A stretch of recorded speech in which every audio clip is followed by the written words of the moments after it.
Hi everyone, welcome to today's mini quiz bee. Today, I will be testing my boyfriend's English ears today.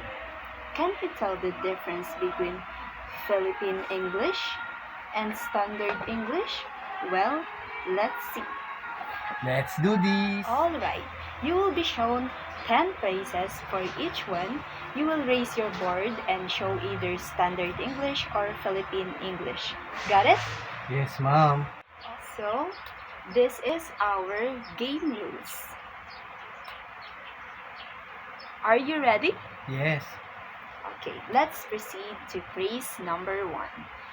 The phrase is, let's go now. Is it Philippine English or Standard English? 1, 2, 3. Correct! It's really obvious It's naman kasi. Philippine English. Yes, obvious talaga siya when it comes to a daily conversation. Kahit kanino, you can use casualities of this, right? Yeah. Okay, so we have the second phrase, which is I'm on the way.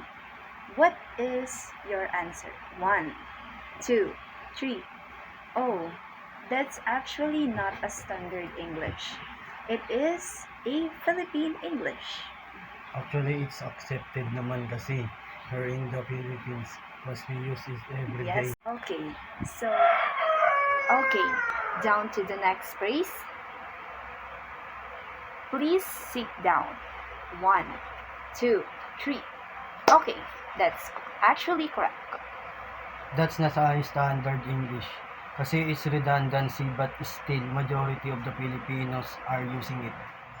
Okay, next phrase is dine in or take out. What is your answer? Yes, that is Philippine English. Whenever we are ordering food in any fast food chain, you might encounter talaga ng mga staff na gumagamit ng take out instead of to go.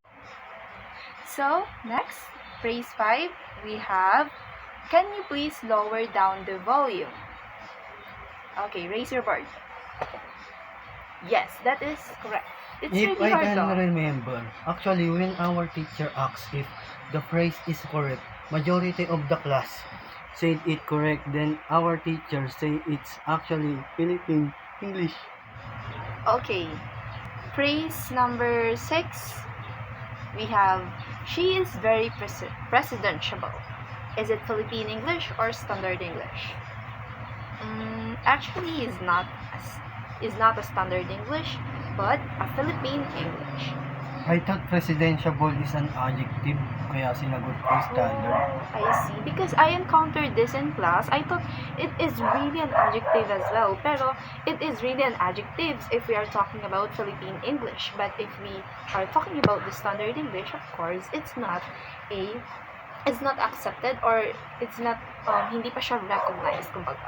Okay, next we have number 8. Excuse me, may I ask a question? What is your answer? Yes, that is actually correct. That's really easy. Next we have phrase 9. Let's meet at the cafe around 3 p.m. Yes. Kasi, iba tayo sometimes. We are, mahilig sa redundancy ang mga Filipinos.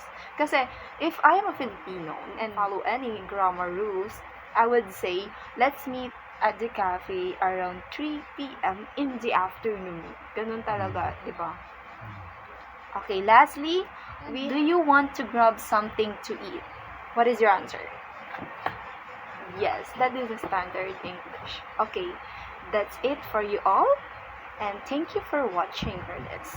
This activity really reminded us how language evolves with culture.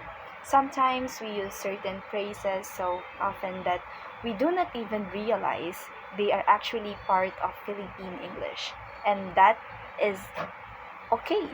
It shows how rich and dynamic our way of communication is. Thank you so much for being with us today.